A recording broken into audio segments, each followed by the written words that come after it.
DD Tamil நேயர்களுக்கு அன்பு வணக்கம்.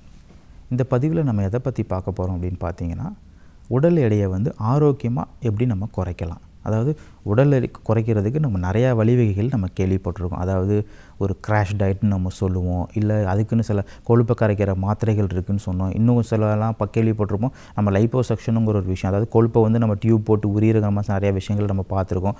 அதனால் என்னென்ன காம்ப்ளிகேஷன்ஸ் வருதுங்கிறது நமக்கு அது தெரியும். இன்னொரு விஷயம், நான் ஜிம்முக்கு போய் நான் ரொம்ப ஒர்க் அவுட் பண்ணி நான் குறைக்கிறேங்கிற ஒரு விஷயத்தை நம்ம நிறையா பார்த்து, இப்போ நம்ம நேச்சுரலாக நம்ம உடம்பை வெயிட் எப்படி குறைக்கிறது அப்படின்னு பார்த்தீங்கன்னா, முதல்ல நமக்கு வேண்டியது உணவு கட்டுப்பாடு. அதாவது உடல் எடை முதல்ல எதனால கூடுது அப்படிங்கிறது முதல்ல நம்ம கண்டறியணும்.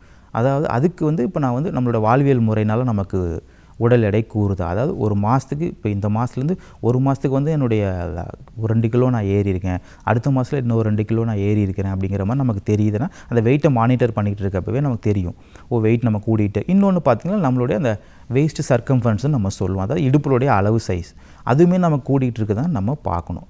ஸோ இப்போ எனக்கு வாழ்வியல் முறை தான் ஒரு காரணமாக இருக்குது அப்படின்னா, கண்டிப்பாக நம்மளோட வாழ்வியல் முறையை மாற்றம் கொண்டு வரும். இல்லை என்னோடய லைஃப் ஸ்டைல் நான் கரெக்டாக தான் டயட் சாப்பிட்றேன், நல்லா எக்ஸசைஸ் பண்ணுறேன், இருந்துமே எனக்கு வெயிட்டு கூட்டிகிட்டே இருக்கிற மாதிரி இருக்குன்னா, அடுத்தது நம்ம பிளட் டெஸ்ட்டில் போய் அவங்களுக்கு தைராய்டு பிரச்சனை இருக்கா, இல்லை வேறு ஏதாவது ஹார்மோனல் பிரச்சனை இருக்கா, இல்லை டயபெட்டிக் ஏதாவது இஷ்யூஸ் இருக்கான்னு சொல்லி நம்ம அதை கண்டிப்பாக ஃபைண்ட் அவுட் பண்ணணும்.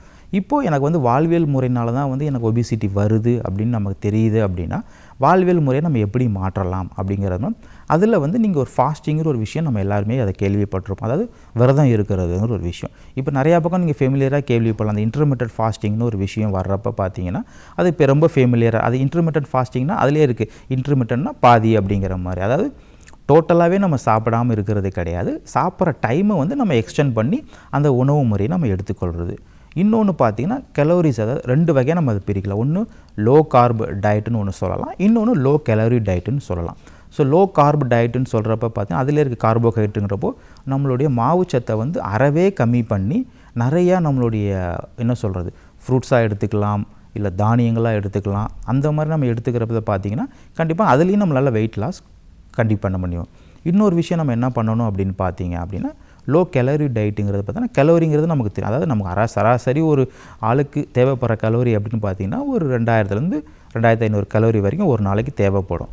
ஸோ அதை தாண்டி நம்ம எடுக்கிறப்ப பார்த்திங்கன்னா, நம்ம உடலுக்கு அந்த உழைப்பு இல்லை அப்படின்னா, அந்த கலோரி எல்லாமே நம்ம உடம்புல போய் ஃபேட்டாக தான் கன்வெர்ட் ஆகி ஸ்டோர் ஆரம்பிக்கும். இப்போ நான் அந்த கலோரியை நான் எப்படி கம்மி பண்ணுவேன் அப்படின்னா, இப்போ நம்ம என்ன தான் சப்பாத்தி எடுத்தாலும் சரி, இட்லி எடுத்தாலும், தோசையை சாப்பிட்டாலும் அதில் கலோரி வேல்யூ ஜாஸ்தி. அதை நான் கட் பண்ணிவிட்டு ஒரு எக் எடுத்துக்கிறதா இருக்கட்டும், ஒரு பிளேட் ஃபுல்லாக நான் வேக வச்ச காய்கறிகள் எடுத்துக்கிறதா இருக்கட்டும், இல்லை கொஞ்சம் நான் நட்ஸ், ஊற வச்ச நட்ஸை நான் எடுத்துக்கிறேன், இன்னும் கொஞ்சம் நாள் கழிச்சு நான் நிலக்கடலை, வேக வச்ச நிலக்கடலை நான் கொஞ்சம் எடுத்துக்கிறேன், அப்புறம் நான் பழங்கள் எடுத்துக்கிறேன். ஸோ இந்த மாதிரி நம்ம கலோரி ரொம்ப கம்மி டயட் நம்ம ஃபாலோ பண்ணிட்டு வந்துட்டு இருந்தாலும், அதுலேயும் நம்மளால் கண்டிப்பாக வெயிட் லாஸ் பண்ண முடியும். ஸோ இது எதுவுமே என்னால் பண்ண முடியல டாக்டர், நல்லா நார்மலாக நான் சாப்பிட்டுட்டு அந்த வெயிட் லாஸை நான் குறைக்கணும் அப்படின்னா, கண்டிப்பாக நீங்கள் டயட் ஃபாலோ பண்ணுறது எப்படி அப்படின்னா, அந்த சைஸை நீங்கள் சைஸுங்கிறது என்னென்னா உங்களோட அளவை நீங்கள் கம்மி பண்ணணும். இப்போ நான் 4 இட்லி சாப்பிட்டுட்டு இருக்கேன் அப்படிங்கிறத பட்சத்தை நீங்கள் 2 இட்லியாக கன்வெர்ட் பண்ணணும். அதே மத்தியானம் ரைஸ் எடுக்கிறப்ப ரைஸை குவான்டிட்டியை கம்மி பண்ணிவிட்டு வெஜிடபிள்ஸ் அந்த பிளேட் ஃபுல்லாக நிறையா எடுக்கிற மாதிரி இருக்கணும். நைட்டும் அதே மாதிரி அந்த டைமிங்கை நீங்கள் மெயின்டைன் பண்ணணும். 7 மணிக்கு முன்னாடியே நம்ம சாப்பிட்டுட்டு, அதுக்கப்புறம் உங்களுக்கு எதாவது தேவைப்பட்டுச்சுன்னா கிளாஸ் தண்ணியோ இல்லை ஒரு பழமோ நம்ம சாப்பிட்டுட்டு நம்ம தூங்க போய்க்கணும். ஸோ இந்த மாதிரி நீங்கள் diet, low carb diet, low calorie டயட்டும் ஃபாலோ பண்ணிகிட்டே வந்துட்டு, ப்ளஸ் கூட சேர்ந்து நீங்கள் மைல்டு யோகா ப்ராக்டிஸஸும் நீங்கள் பண்ணிகிட்டே இருந்தீங்கன்னா, கண்டிப்பாக உங்களோட ஹெல்த்தியாக வெயிட் லாஸ் பண்ண முடியும். அடுத்த பதிவில் உங்களை சந்திக்கிறேன். நன்றி, வணக்கம்.